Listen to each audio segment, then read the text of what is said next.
हमारे साथ आज हैं नेहाराज यादव जी, सुमन किन्नर जी।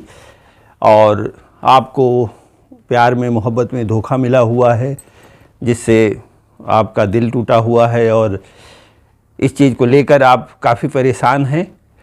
तो इन्हीं सब मुद्दों पर मैं आपसे सवाल करने जा रहा हूं। तो आप अमित जी से जो आपका अफेयर हुआ, कब हुआ और कैसे उनसे आपकी मुलाकात हुई? सबसे पहले तो जय माता दी, जय श्री बालाजी। जितने भी हमारे दर्शक देख रहे हैं सभी को पैर छू के नमन करती हूँ और कहती हूँ कि हमारे इस चैनल को बहुत से ज़्यादा शेयर करिए, सब्सक्राइब करिए, लाइक करिए और आगे बढ़ाइए, इनका सपोर्ट करिए।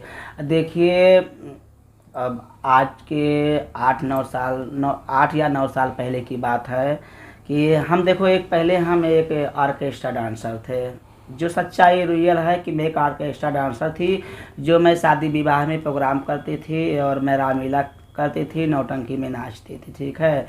इसी दौरान में देखिए, बांसी जिला सिद्धार्थनगर में हम एक कार्यक्रम में आए हुए थे। तो अमित जी जो थे वहाँ पे गए थे बारात करने के लिए। तो जब इन्होंने हमें देखा, हमने इनको देखा, तो इन्होंने हमसे नंबर मांगा, हमने नंबर नहीं दी। फिर इन्होंने उनसे नंबर लेके हमसे बात करना चालू किया। बात करते करते करते हम लोग बहुत एक दूसरे के क्लोज हो गए, ठीक है। उसके बाद में हम लोग क्लोज हो गए। फिर इन्होंने क्या किया, मम्मी से अपने मिलाया, पापा से मिलाया, अपने बहनों से मिलाया, अपने भाई से मिलाया और हमें आश्वासन दिया कि हम तुमसे शादी कर लेंगे, शादी करके अपने घर में रखेंगे। और पूरा परिवार ने हमें आश्वासन दिया कि तुम मेरे परिवार की एक हिस्सा हो। और जब आपकी शादी किस डेट हुई? अमित यादव से आपकी शादी कब हुई, किस सन में हुई? आज देखिए, सन 2018 24 मार्च को उन्होंने हमें सिंदूर दान किया था।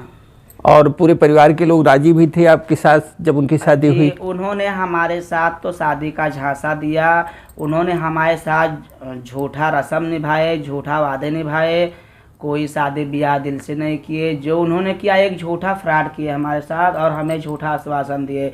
उनकी माँ भी 420 फ्रॉड की, वंदना यादव हमारे साथ फ्रॉड की, नयनशिला यादव भी हमारे साथ फ्रॉड की, दुर्गावती यादव भी हमारे साथ फ्रॉड की, मीरा यादव भी हमारे साथ फ्रॉड की और स्वर्गीय पिता पतराम यादव भी हमारे साथ फ्रॉड किए। उनका बड़ा भाई संजय यादव भी हमारे साथ फ्रॉड किया और अमित यादव भी हमारे साथ फ्रॉड किया। हमें झूठा शादी का झांसा देके हमारे साथ इन्होंने 8 साल बिताया और 8 साल बिताने के बाद में हमने सारी धन संपत्ति कमा कमा के हम अमित को देते गए।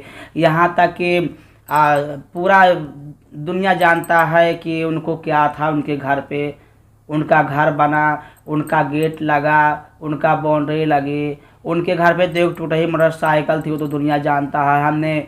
हमने तो बुलेट खरीदवाई, हमने डिजायर गाड़ी लेके दी, हमने बोलेरो लेके दी, हमने आमा चौराहे पे हमने उनके लिए एक साड़ी का दुकान भी खुलवा दी, दुनिया जानता है। उनके स्वर्गीय पिता पतराम यादव जी जो दोनों किडनी के मरीज थे, उनको दवा कराने तक की भी हैसियत नहीं थी। मेरी कमाई, मेरे खून की कमाई से उनका इलाज चला 4 साल। मैंने 4 साल उनका इलाज कराई। 2 केसीसी उनका बाकी था। उनके घर पे बैंक वाले जा के घेर रहे थे। मैंने केसीसी भी हमने भरी। दुनिया भर के कर्जा भी बाकी थे, हमने कर्जा भी भरी। मैंने सारा धन संपत्ति हमने उनको कमा के दे डाली। आप जो आपका कहना है कि आपने करीब 1 करोड़ रुपए तक का उनका आर्थिक मदद किया, तो क्या ये सही है? देखिए, हमने मदद नहीं किया, उन्होंने हमें एक धोखा करके, छल करके मुझे परिवार का हिस्सा बनाया। तो हम अपना परिवार समझ के हम उनको देते गए। वो हमसे छल करके और फ्रॉड करके लेते गए। जब उनको लगा कि हाँ, अब हम माला माल हो गए, अब हम एकदम संपन्न हो गए, तो फिर उन्होंने 2-3 महीने से उखड़ा सा रहने लगे। उसके बाद में उनकी मम्मी की तबीयत ख़राब हो गई। उसके बाद में इन्होंने हम घर पे आना जाना थोड़ा कम कर दिए। फिर इन्होंने कहा कि 12/6/22 को इन्होंने कहा कि मम्मी की तबीयत बहुत ख़राब है, घर पे चली जाना देखने के लिए। फिर 12/6/22 को हम रात को 8:30 बजे गई घर पे।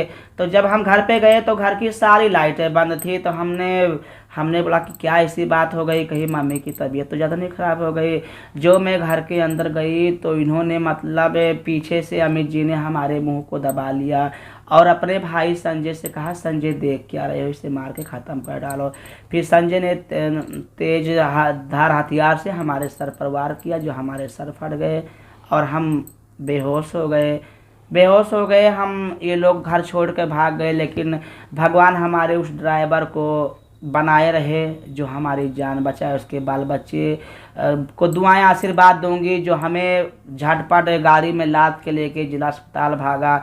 हमारे साथ हमारे बजहिया गांव के भी लोग हमारा सहयोग किए, जो हमें जिला अस्पताल पहुंचाए। और आपको मतलब काफ़ी चोट लगी थी आपके सर में उस घटना में जब आपको मारे थे? जी, हमें काफ़ी चोट लगी थी। एक्चुअली देखिए, हम दोबारा हमारा जन्म हुआ है। ये दरिंदे हैं, इनका तो पेशा है, इनकी पुरानी रिकॉर्ड निकाल लिया जाए तो ये अपराधी किस्म के ही व्यक्ति हैं। दुनिया जानता है, आम जनता जानता है, हमारा पूरा जगह जानता है कि ये लोग अपराधी किस्म के व्यक्ति हैं, तो हत्यारे खुदे हैं। तो हमारा भी हत्या कर ही दिए थे, लेकिन वो तो मैं बच गई, तो प्रभु का देन है। तो आप उस जो उन्होंने मारा पीटा था उसको लेकर के आपने मुकदमा भी लिखवाया है? जी, मुकदमा भी हमारा 308 का चल रहा है, जो संजय यादव के ऊपर है, अमित यादव के ऊपर है, वंदना यादव के ऊपर है। हमारा एक 377 का भी अमित के ऊपर मुकदमा चल रहा है, 420 का मुकदमा चल रहा है, 506 का मुकदमा चला है।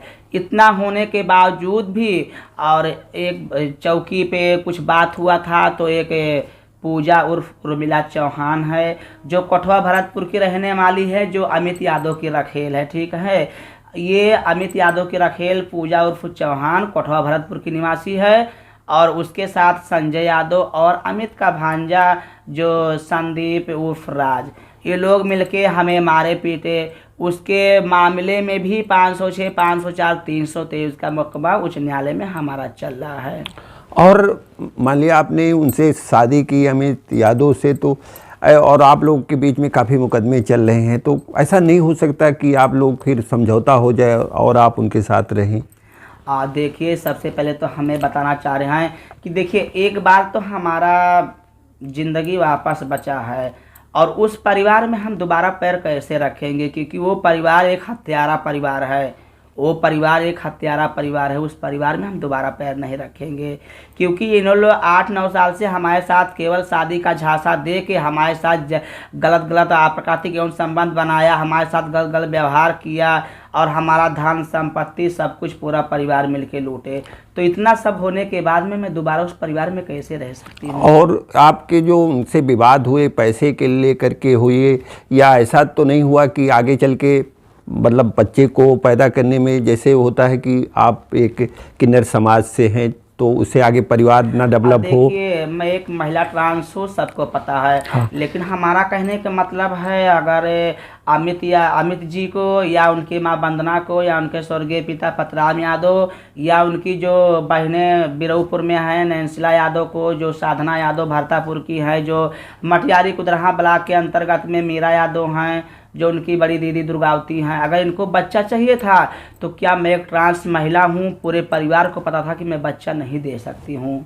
तो ये बच्चे की बात आना तो समझ से फेल लग रहा है। अच्छा, कि मतलब इससे लेके नहीं विवाद हुआ, विवाद ये हुआ कि पैसा जो आपका वो सब पूरा लिए, उसके बाद ये हुआ कि आपको रास्ते से हटा दे। हमारे कहने का मतलब है कि स्वर्गीय पिता पतराम यादव भी एक अपराधी थे, हत्यारे थे, लोगों को लूटते थे, लोगों के साथ फ्रॉड करते थे, 420 करते थे। उनका पूरा जीवन इसी में ही ढलते चला गया।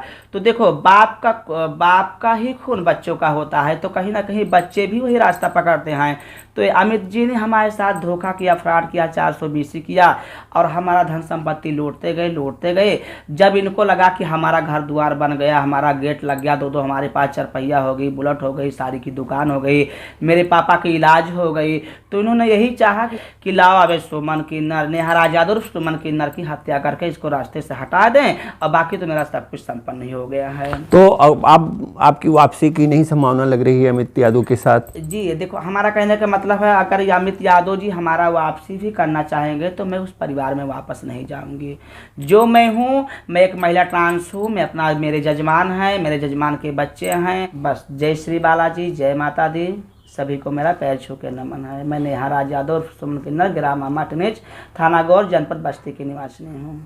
तो बहुत बहुत धन्यवाद। आप देखते रहिए हमारे इस चैनल को और कमेंट करके अपनी राय दीजिए, चैनल को लाइक कीजिए, सब्सक्राइब कीजिए। बहुत बहुत धन्यवाद।